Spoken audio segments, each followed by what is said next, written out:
যাবে, চাঁদ রাত তো চলে আসছে, এখন তো আমাদের থেকে অনেক মজা করতে হবে। হ্যাঁ, বাজি ফুটাতে হবে। হ্যাঁ, অনেকগুলা মানে কি বাজি কিনবো, 28 বাজি, তারপর ওই চকলেট, হ্যাঁ। অকটেন, এগুলা কিনতে হবে, মজা করতে হবে। অনেক আনন্দ করতে হবে। হ্যাঁ, চাঁদ রাত বলে কথা। চাঁদ রাত বলে কথা।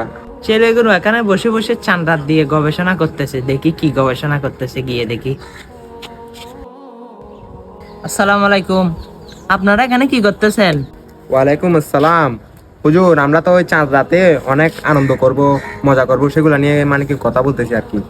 হায় রে মানুষ, একটা রহমতের দিন পেয়েছি, সেটা আতশবাজি দিয়ে মজা করতে হবে। আরে ভাই, পবিত্র তো সানরাইজের দিন, কিন্তু আতশবাজি ফুটার কোনো নিয়ম না, এটা হচ্ছে অনৈতিক কাজ। অবশ্যই আপনারা হয়তো জানেন না, এই দিন আল্লাহ রাব্বুল আলামিন 5টি রাত নির্ধারণ করেছে। অবশ্যই 5টি রাতের মধ্যে কেউ ব্যক্তি যদি ইবাদত করে, আল্লাহ রাব্বুল আলামিন তার জন্য জান্নাতকে ওয়াজিব করে দিবে। সেই রাতের মধ্যে একটি রাত হচ্ছে পবিত্র ঈদুল ফিতরের রাত। অবশ্যই সেদিন মানুষ বেশি বেশি ইবাদত করবে।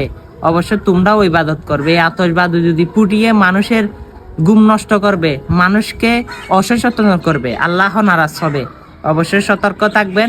ভিডিওটা শিক্ষণীয় কিছু বোঝার জন্য আপনাদেরকে দিয়েছি আর কি। অবশ্যই আপনারা লাইক, কমেন্ট, সাবস্ক্রাইব করে দিবেন ইনশাআল্লাহ।